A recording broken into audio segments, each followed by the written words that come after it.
Good morning, students of class 9. Welcome to our geography period. Yesterday we began with the new lesson named precipitation. We understood the process of condensation. So I hope you must have understood the difference between evaporation and condensation. And also I believe that you must have performed the experiment that I suggested you yesterday. So today let us try to understand condensation even better than what we studied yesterday with the help of water cycle. We studied the process of water cycle in our primary classes, didn't we? Yes, we studied that. So what happens during summer season? Warm air starts blowing and it starts collecting water vapor from water bodies like the seas and oceans. Fine. So after collecting water vapor, this warm air gushes up towards the sky. And then it starts there at the temperature is very different in the atmosphere, right? So the temperature is very cold up there in the sky. So when this warm air along with the water vapor mixes or comes in contact with cold air in the atmospheric temperature, there it starts condensing. So what happens to this water vapor? They settle down in the sky and then they form clouds. So you must be having a query that how come water droplets which are colorless look blackish in color when we look up in the sky, and we call them clouds. So let me tell you, when this air along with the water vapor goes up towards the sky, it gets mixed with the dust particles in the air. And this mixing with the dust particles gives this blackish color to the clouds. I hope you have understood this. And when the clouds become heavy because of excess of water vapor, right, that time it starts bursting down in the form of some precipitation. Then precipitation happens in the form of either it happens in the form of rain or in the form of snow or in the form of hailstones, depending upon the climatic conditions on the surface of the earth. Fine. So now let us move further. Precipitation. Water falls in the solid or liquid state from the clouds to the ground. Snow, hailstones, rainfall are the major forms of precipitation. See the images in figure 5.1. So these are the images in figure 5.1. Rainfall, this is hailstones. As I said yesterday, hailstones are very heavy in weight and they cause crop destruction. They can even cause hurt or harm to human beings, animals or birds. This is fog. This is snowfall, where we see trees also covered with snow and they are very soft. Snow is very soft.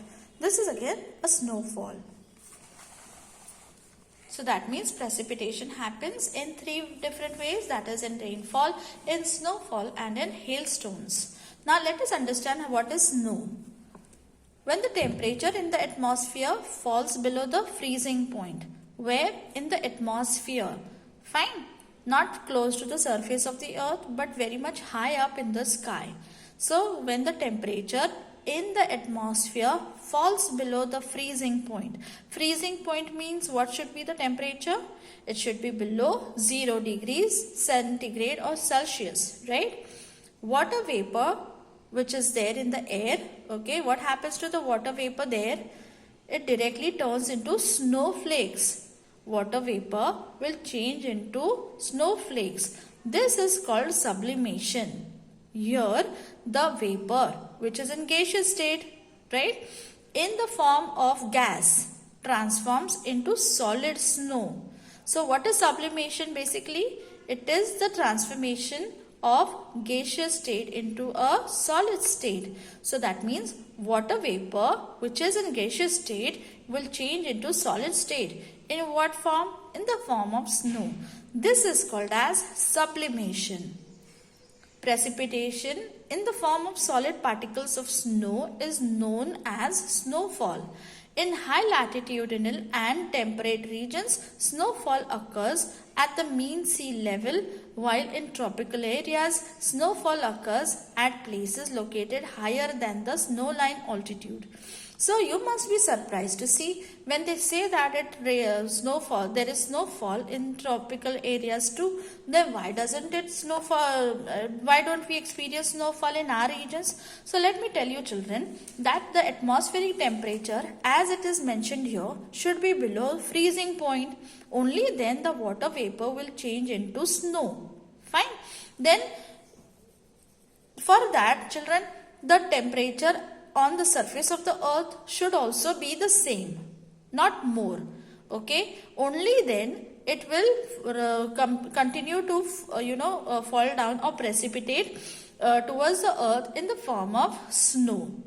Now in our region, what happens, although that sometimes the atmospheric temperature may be below freezing point, okay, in the sky the temperature may be below zero freezing point in winter season, but what happens, the same temperature is not seen on the ground. The temperature on the ground is very, very more, isn't it? It is too much. That time, is it possible that it will have that particular region will receive snowfall? No.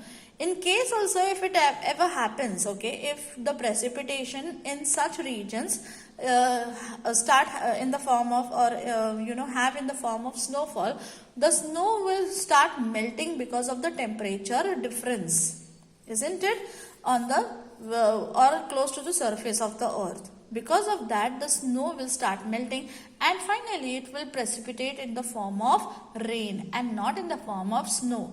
Again, let me tell you, children, that it is only because of the difference in the atmospheric temperature and the temperature that is there on the surface of the earth. Because of this, we do not have rainfall in the form, we do not have precipitation in the form of snowfall in our regions. But as you go towards higher altitude, there we will see that the temperature, that is the atmospheric temperature and the temperature at the surface, on the surface of the earth, is not much. There is no difference seen in these two temperatures, where the temperature seen in the atmosphere and the temperature seen in the or on the surface of the earth. There is no difference, and therefore snowfall can happen, or it happens in such areas only.